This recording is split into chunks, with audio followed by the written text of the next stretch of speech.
किसान साथियों, आज की इस वीडियो में बात करूंगा गन्ने के ऊपर। खासकर ये जो गर्मी का मौसम है, इसमें हम देख रहे हैं कि पौधे हाई टेम्परेचर के कारण गर्मी की मार सहन नहीं कर पा रहे हैं। बहुत सारे हमारे किसान भाइयों के कमेंट आ रहे हैं, मैसेज आ रहे हैं, जो कि साफ साफ बता रहे हैं कि जो पत्तियां हैं गर्मी की वजह से झुलस रही हैं। इसके अलावा ऊपर से जो है नोक पे से बढ़ सी गई हैं और इसके साथ साथ पत्तियाँ चौड़ी बिल्कुल भी नहीं हो पा रही हैं।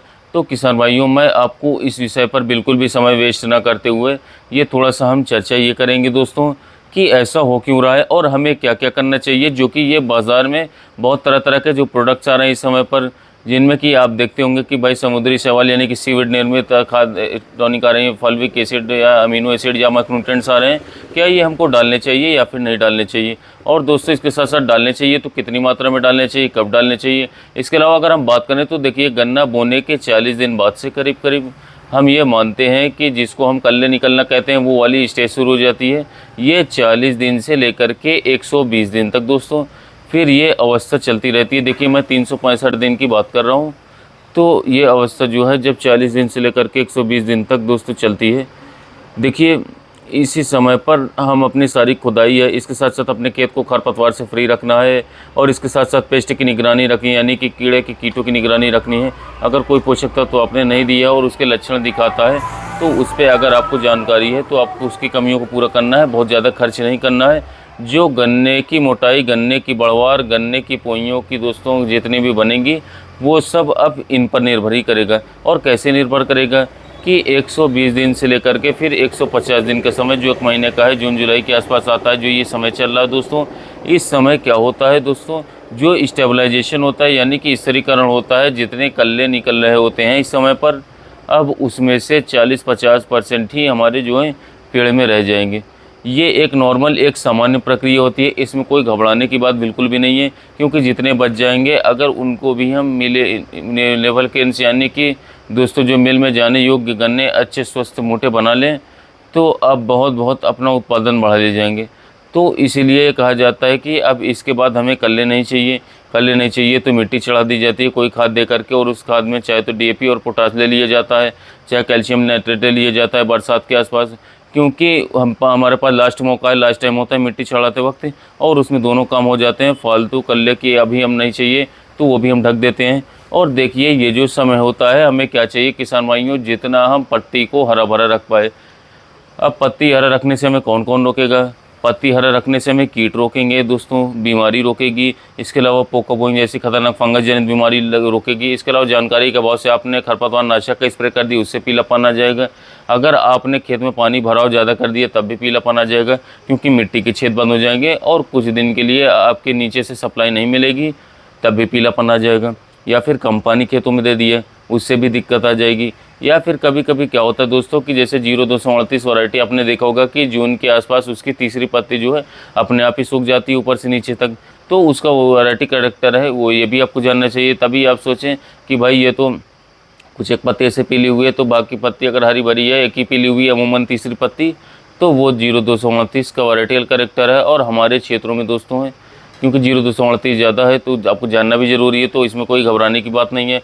तो दोस्तों, इन चीज़ों से जो पीलापन है दोस्तों आएगा, और इसके साथ साथ हमें इसे रोकना है, तो हमको हर चीज़ की जानकारी होनी चाहिए डिटेल्स में।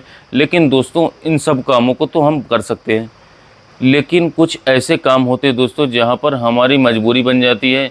जैसे किसान भाइयों, अब ये इतनी गर्मी पड़ रही, हाई टेम्परेचर है, 35-38 डिग्री तक तो टेम्परेचर गन्ना झेलता रहता है, वो इस तरीके की फसल है ये। लेकिन दोस्तों, जब 40 से ऊपर टेम्परेचर चला जाए, यानी कि 40 से 45 डिग्री टेम्परेचर जो है 2-3 हफ्ते लगातार चले जाए, यानी कि मैक्सिमम जो है 50 डिग्री तक भी जा सकता है इस वर्ष। लेकिन किसान साथियों, अभी तो 45-46 डिग्री टेम्परेचर है उच्चतम टेम्परेचर। किसान साथियों, अगर इस समय तक इतना पहुंचना चालू कर दे, तो ऐसा काम अगर 2 हफ्ते तक और लगातार हो जाए तो दोस्तों गन्ना गर्मी मान जाएगा। बिल्कुल सही बात है दोस्तों। गन्ना गर्मी मानने से क्या होता है, भले ही हमने दोस्तों अपने मृदा में बहुत सारे पोषक तत्व दे रखे हैं दोस्तों, भले ही हमने गोबर की खादों का इस्तेमाल कर रखा है, हमारा जैविक कार्बन भी दोस्तों ठीक है, बहुत सारी चीज़ें ठीक होने के बाद भी सूखे की अवस्था में दोस्तों, इसके साथ साथ वातावरण में भी सूखा है, पानी की कमी है, तो पानी पौधा नीचे से अपटेक लेना बिल्कुल बंद कर देगा। क्योंकि स्टोमेटा पत्तियों के जो छेद होते हैं वो बंद हो जाते हैं, प्रोटीन का निर्माण बंद हो जाता है, फोटोसिंथेसिस प्रकाश संश्लेषण की क्रिया बंद हो जाती है, तो दोस्तों ऐसे में सप्लाई नीचे से बिल्कुल बंद हो जाती है। अब ठीक ऐसा ही मानिए किसान भाइयों इसे कि जैसे ही हमको गर्मी लगती है तो हम लोग डॉक्टर के पास जाते हैं, तो डॉक्टर उस समय पर हमें बहुत सारा खाना खिलाना या फिर ताकत की चीज़ें खिलाना, इस तरीके के कोई बिल्कुल भी सलाह नहीं देते, वो हमें ग्लूकोज चढ़ाते हैं। यानी कि अब जैसे जो सामान नहीं मिल रहा दोस्तों, उसको चाहे आप कितने भी अच्छे किसान भाई हर तरीके से मेहनत करते हैं, लेकिन अब हमें लास्ट मोमेंट पर जाकर के जब गन्ने की दोस्तों दिशा में ये जाएगा, जब हमारी फसल जाएगी, तो दोस्तों हमको गन्ने के जो कल्लों का बढ़वार होगा और इसके साथ साथ अगर सब सही ठीक होता है, आप देखिएगा जैसा कि मैं किसान साथी बता रहा हूँ आपको, जैसे 20 जून के बाद बारिश मौसम आना चालू हो जाएगा, यानी कि मानसून आ जाएगा, तो इसके बाद आपको देखेंगे 2-3 दिन बाद अगर खेत जो पीला पड़ रहा था, इसके साथ साथ जो पीलापन आ रहा था, वो आपको आगे जाकर के संभलता हुआ दिखेगा। इसका मतलब ये रहेगा कि ये गर्मी का प्रभाव है।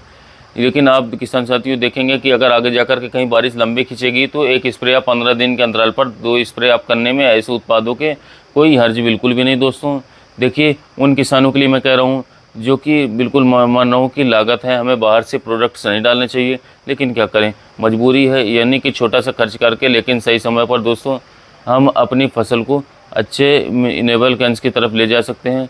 तो दोस्तों कोई बुराई बिल्कुल भी नहीं है। कुछ उत्पादों के नाम मैं ऐसे बताऊंगा जो कि एक अच्छी जानी मानी कंपनियों के हैं, एक कंपनी का बिल्कुल भी नहीं लूँगा क्योंकि मुझे कोई कंपनी से लेना देना नहीं है, लेकिन अलग अलग कंपनियों के जो उत्पाद, जैसे कि दोस्तों आप जानते होंगे कई के बारे में कि बायोवीटा आता है, PI का, सागरिका आता है, इफ्को का, इसके अलावा बायर कंपनी का मिशन आता है, इसके अलावा ईसाबियोन सिंजेंटा का आता है, क्वांटिस सिंजेंटा का आता है, इसके अलावा दोस्तों CF-टॉन आता है जीवाग्रो का। इनमें से किसान साथियों कोई भी आप ले सकते हैं, कॉर्टेवा का क्रॉपमैक्स नाम से भी आता है, यानी कि आप इसको किसी भी टॉनिक को आप जो है 500 ml प्रति 150 लीटर पानी में आप घोल कर मार सकते हैं। ये सभी प्रोटोसिंथेसिस करना, अमीनो एसिड्स बनाना, पौधे को गर्मी से झेलना, ये सब यही काम करते हैं। इसके अलावा दोस्तों मैं बात करूं कि जैसे आपके गन्ने में बढ़वार नहीं हो रही, पीलापन है, जड़ों का विकास बिल्कुल भी नहीं हो पा रहा है, इसके साथ साथ पौधे स्टेज में जा चुके हैं, तो आप बिल्कुल भी इन किसान साथी टॉनिक्स को स्प्रे करके अपने गन्ने की फसल में आराम ले सकते हैं, क्योंकि गर्मी में यही आपको रिजल्ट देंगे दोस्तों। और इसे डोज बता दूं एक बार फिर से मैं आपको, 500 ml 150 लीटर पानी में घोल करके 1 एकड़ में आपको स्प्रे करना है दोस्तों।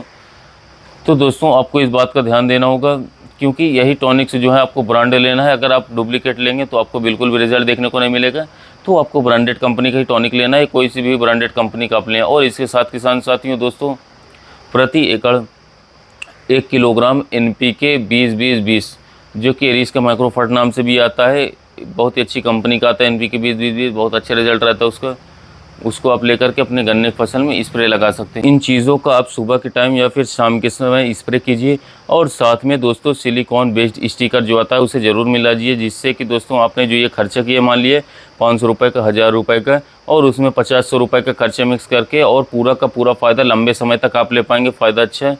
लेकिन तो फिर क्या होगा कि ऐसी गर्मी में बिल्कुल भी पत्ते पर चिपकेंगे नहीं, अगर स्टिकर नहीं मिलाएंगे, फैलेंगे नहीं, जो आप लिक्विड डालेंगे और वो सारा नीचे चला जाता है, और इतनी अच्छी तरीके से दोस्तों पौधे की कोशिका में अंदर नहीं जा पाता है।